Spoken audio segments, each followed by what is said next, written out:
Thank you, Senator Hoeven. Welcome, Ms. Beyer, Dr. Travnik, Mr. Garish, and Mr. Abbey.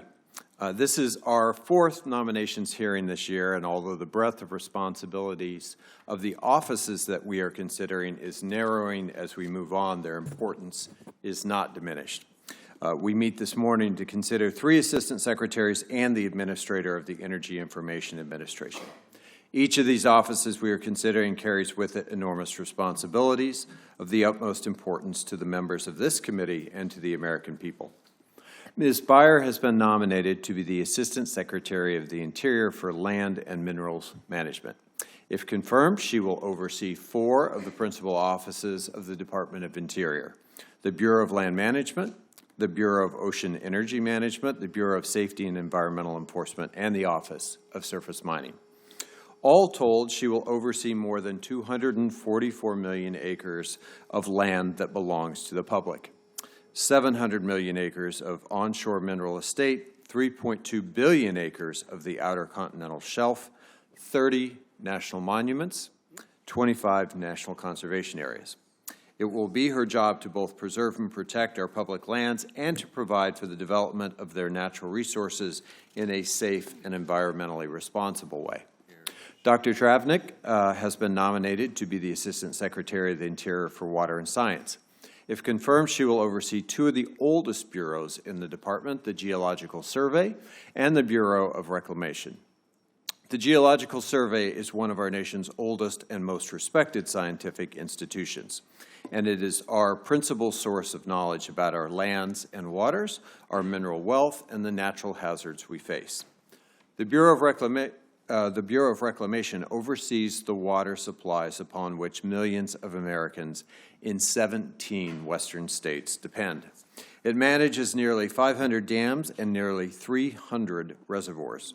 It is the second largest producer of hydroelectricity, and it irrigates 10 million acres of land to grow crops on which we all depend. Mr. Garish has been nominated to be the Assistant Secretary of Energy for Nuclear Energy. Nuclear power generates about 20% of the nation's current electricity. It does so cleanly and reliably. We cannot do without it. We depend on it to meet our energy needs and our climate goals. But the current generation of nuclear power plants, built many decades ago, will not last forever. At some point, they will need to be replaced by newer, safer, and more affordable reactor technologies, which will only come about through the sustained research and development efforts of the Office of Nuclear Energy. Finally, Mr. Abbey has been nominated to be the administrator of the Energy Information Administration, which collects and analyzes the information about energy resources, production, and demand upon which the Department, Congress, private industry, and the public depend. Senator Moynihan famously remarked that everyone's entitled to their own opinion, but not his own facts. Each senator is entitled to their own opinion about energy policy, but we must share a common set of nonpartisan facts. It has long been the Energy Information Administrator's task to provide those facts, and it is absolutely essential that the administrator stick to the facts and not color them with partisan opinion. But as qualified as each of these nominees may be, no single person can perform all of the important tasks with which they will be entrusted by themselves. They are not expected to. Instead, they are expected to inspire, to manage, to lead organizations staffed with dedicated and experienced professionals who have devoted their careers to public service. The career civil service in both of these departments and across the entire government has been under relentless attack by the current administration.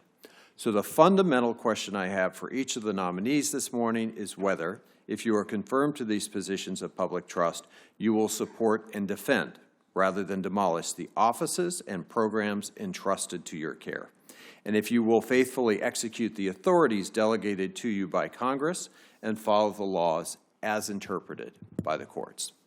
Which brings me to something that you said, Mr. Garish, 42 years ago at your first confirmation hearing before this committee. I had to check on that the first time I read that line. You gave the committee your unqualified assurance that you would faithfully execute the public trust in a manner that would, quote, properly reflect the legislative intentions of the Congress without regard to the political views or personal preferences of the Secretary or the administration, and that you would discharge your duties, quote, on the basis of your best professional judgment as to what the law is, not what you or the Secretary or others might like it to be. You assured the committee that you were committed to that approach both intellectually and philosophically. And I hope that is still the case, Mr. Garish, and I hope that all 4 of our nominees can make that same commitment and give us that assurance this morning. Thank you, Senator Hoven. Thank you, Senator.